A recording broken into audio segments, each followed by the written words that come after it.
Cestovný ruch je pre Ružomberok dôležitý. K jeho rozvoju prispieva svojou činnosťou aj informačné centrum, a to sa minulý týždeň presťahovalo do nových priestorov.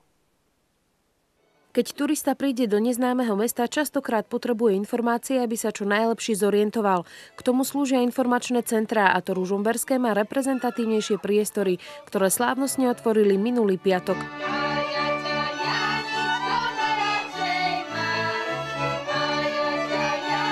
Nové väčšie priestory sú označené v súlade s dizajn manuálom mesta a pre návštevníka aj viditeľnejšie. Priestory, ktorých bolo dislokované informačné centrum predtým, boli nevyhovujúce, nezodpovedajúce a podľa môjho názoru ani nesplňali predstavy o kvalitnom priestore, ale aj službách, ktoré štandardné informačné centrum má poskytovať. Viditeľnou zmenou je internetová čitáreň, ktorú si návštevník informačného centra hneď všimne.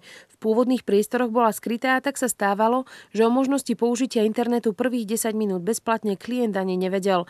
Nové centrum je tiež priestranejšie, z pôvodných 21 m2 narástlo na takmer 39. Okrem dostatočného priestoru, ktoré má poskytnúť určitý komfort, prináša súčasné informačné centrum aj rozšírenú ponuku informácií, a to vďaka veľkoplošnej obrazovke. V ponuke sú filmy hlavne o Ružomberku a okolí, ktoré budú návštevníkom, pokiaľ budú čakať na vybavenie, ponúkať obrazové zábery okolia, aby sa trošku zorientovali, čo tu v okolí môžu vidieť.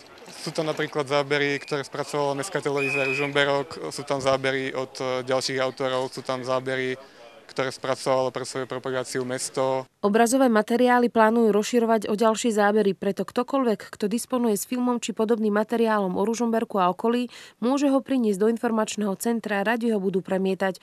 Do budúcna pripravujú aj upútavky z mesta a okolia, aby sa návštevník, ktorý čaká, takýmto spôsobom zoznámil s regiónom. Zriaďovateľom informačného centra je Kultúrny dom Andreja Hlinku a z jeho rozpočtu sa na úpravu nových priestorov informačného centra vyčlenilo približne 5 000 eur.